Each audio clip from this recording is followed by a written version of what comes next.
paling mulia di sisi Allah, yang paling bertakwa. Justru karena kecintaan kita kepada keturunan Nabi, kalau memang itu keturunan Nabi, maka kita nasihati mereka agar kembali kepada ajaran leluhur mereka. Dan inilah yang dilakukan oleh para Habib-Habib Wahabi. Dalam buku saya, Kritik Terhadap Sang Habib, saya sebutkan bagaimana para Habib-Habib Wahabi menasihati Habib-Habib Sufi agar meninggalkan bid'ah Maulid Nabi sallallahu alaihi wasallam. Jadi ada Habib Sufi, ada Habib Wahabi, ada Habib apa? Syiah. Antum ikut yang mana? Bismillahirrahmanirrahim. Assalamualaikum warahmatullahi wabarakatuh. Teman-teman sekalian, terkait dengan nasab, bila kita melihat dalam hadis, menasabkan diri kepada seseorang, terlebih kepada Rasulullah Shallallahu Alaihi Wasallam, di mana ia tahu bahwa itu bukan yang sebenarnya, maka hal itu adalah dilarang karena merupakan perbuatan kekufuran dan mendapatkan laknat dari Allah, dari malaikat dan seluruh manusia. Juga bila kita mengingkari nasab, hal tersebut juga dilarang karena juga merupakan perbuatan kekufuran. Mengingkari nasab di sini, bila itu dilakukan atas dasar ilmu atau bukti kuat yang meyakinkan, maka itu lain cerita tentunya.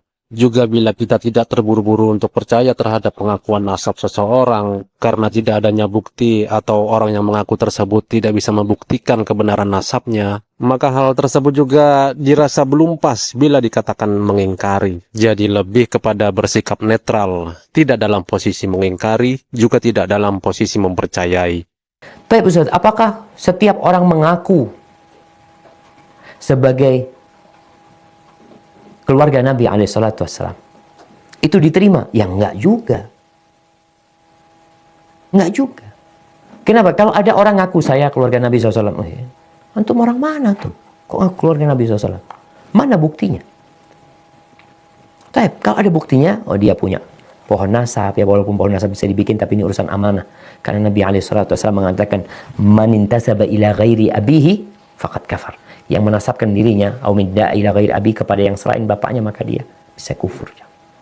Kalaulah benar pengakuan seseorang bahwasanya nasabnya tersambung kepada Rasulullah Shallallahu Alaihi Wasallam, hal tersebut tetaplah tidak berpengaruh kepada derajat kemuliaannya di sisi Allah. Karena Allah mengatakan di dalam Al-Quran bahwasanya yang lebih mulia di sisi Allah adalah yang paling bertakwa.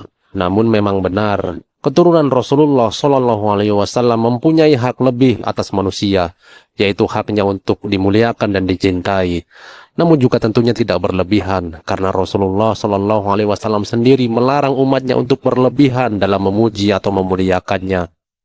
Justru salah satu bentuk kecintaan dan kepedulian kita terhadap keturunan Rasulullah adalah tidak berdiam diri dan menasehati bila kita melihat kemungkaran atau kekeliruan yang terjadi padanya. Di sini Ustadz Firanda Andirja adalah di antara dai yang memperingatkan dan membantah kekeliruan yang terjadi pada habaib, orang-orang yang mengaku sebagai keturunan Rasulullah Shallallahu Alaihi Wasallam. Beliau menulis buku yang berisikan bantahan terhadap habaib, di mana bantahan itu adalah berasal dari habaib juga. Kita simak Ustadz Firanda ketika ditanya terkait habaib. Apakah para habaib itu semuanya keturunan Nabi? Apakah hanya gelar semata, seperti halnya gelar Ustadz Kiai dan sebagainya? Habaib itu istilah yang digunakan kepada orang-orang yang keturunan Nabi Shallallahu Alaihi Wasallam. Apakah mereka semua keturunan Nabi? Wallahu alam, kita tidak tahu, kan ini berkaitan dengan sanad dan masalah kejujuran. Akan tapi memang habaib itu berbagai macam modelnya. Ada habib, jadi tidak otomatis orang menjadi keturunan Nabi langsung masuk surga. Tidak otomatis orang menjadi keturunan Nabi berarti maksum, tidak punya kesalahan. Nabi SAW pernah berkata tentang Fatimah, yang Fatimah ini adalah ibunya para habaib, karena hanya dari keturunan Fatimah lah yang merupakan keturunan Nabi. Ali bin Abi Thalib punya istri selain Fatimah. Istri-istri Ali yang selain Fatimah tidak meneruskan keturunan Nabi SAW, hanya keturunan Fatimah.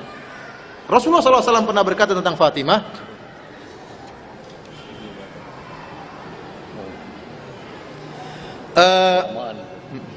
Rasulullah SAW pernah berkata tentang Fatimah, "Lau kana Fatimah bintu Muhammad saraqat laqata'tu yadaha." Kalau seandainya Fatimah putrinya Muhammad mencuri, saya akan potong tangannya.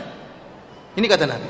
Rasulullah juga pernah berkata, "Ya Fatimah bintu Rasulillah sallallahu alaihi wasallam, salini min mali ma syi'ti la ugni anki min Allah syai'a." Wahai Fatimah putri Rasulullah, mintalah harta, saya akan berikan, tapi saya tidak bisa menyelamatkan engkau selamanya. Oleh karena tidak mesti keturunan Nabi kemudian jadi maksum masuk surga. Buktinya keturunan Nabi Nuh alaihissalam anaknya sendiri kafir. Ya. Tidak otomatis keturunan Nabi kemudian menjadi maksum dan masuk surga, enggak. Oleh karenanya habaib pun, keturunan Nabi pun bermacam-macam. Ada Habib-Habib Syiah, banyak Habib Syiah. Kalau kita mengatakan Habib pasti benar, kita bilang kalau begitu Habib Syiah. Karena Habib Sufi juga menyerang Habib Syiah. Kita bilang mana yang benar, Habib Sufi atau Habib Syiah? Di Madinah sana kalau ada orang Syiah yang pakai sorban hitam itu Habib. Kalau sorban putih itu bukan Habib, tapi Syiah, ulama Syiah. Tapi kalau dia sudah pakai sorban hitam, dia ulama Syiah dan juga Habib. Dan subhanallah pernah diadakan penelitian besar-besaran dan pemeriksaan DNA. Antum bisa cari di YouTube ya, kalau antum bisa bahasa Arab, antum coba tulis tentang DNA.